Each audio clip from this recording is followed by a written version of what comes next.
bu fekkee ni abonné goo ñu ngi lay ñaan nga abonné comme nii activé cloche notification bi su ko defee vidéo bu dugal nga bokk ci ñi ko jot aimé vidéo bi ndax tamit danañ jàppale ci liggéey bi bu baax a baax. asalaamaaleykum wa rahmatullahi taala wa barakaatuhu ñu ngi leen di nuyu di leen jaajëfalaat yéen ñi nga xamante ni yéen a siiwul seen Munawwir TV moo dikk ak yéen ci naafile guddi fukk ak juróomeel ga muy naafile du suur guddi journée 15e bi ñu ne guddi fukk ak juróom ga ku si julli juróom benn rakka bu ci ne Fatiha benn yoon ak Isaa jaa nasrullahi benn yoon ak qul huwallahu fanweeri yoon ak juróom dees nañu ko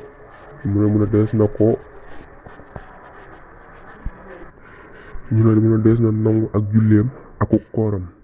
te lépp lu mas a def ci ñaawteef des na ko soppi bindal ko aw yiw te xarafu ca ne des na ko ca tabaxal néeg bu mag ca àjjana. xaraf na boo ko dégg mooy boobu bindu Fatiha alif bi nga ko def laam xaram del miim del noonu lañ ko toppantee ba Fatiha am jeex ñu jël Isaa jaay di ko bindal ba mu jeex jël Fatiha di ko bindal ba mu jeex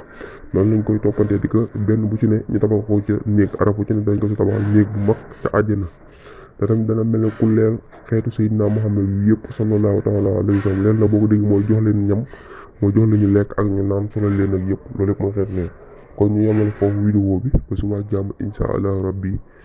jërë ngeen jëf di leen sant bu baax a baax lépp lu joo xam ne suñu borom lépp lu dëgg nga xam ne matadi doomu aadama jërë ngeen jëf. bu fekkee ni abonné goo ñu ngi lay ñaan nga abonné comme nii activé cloche notification bi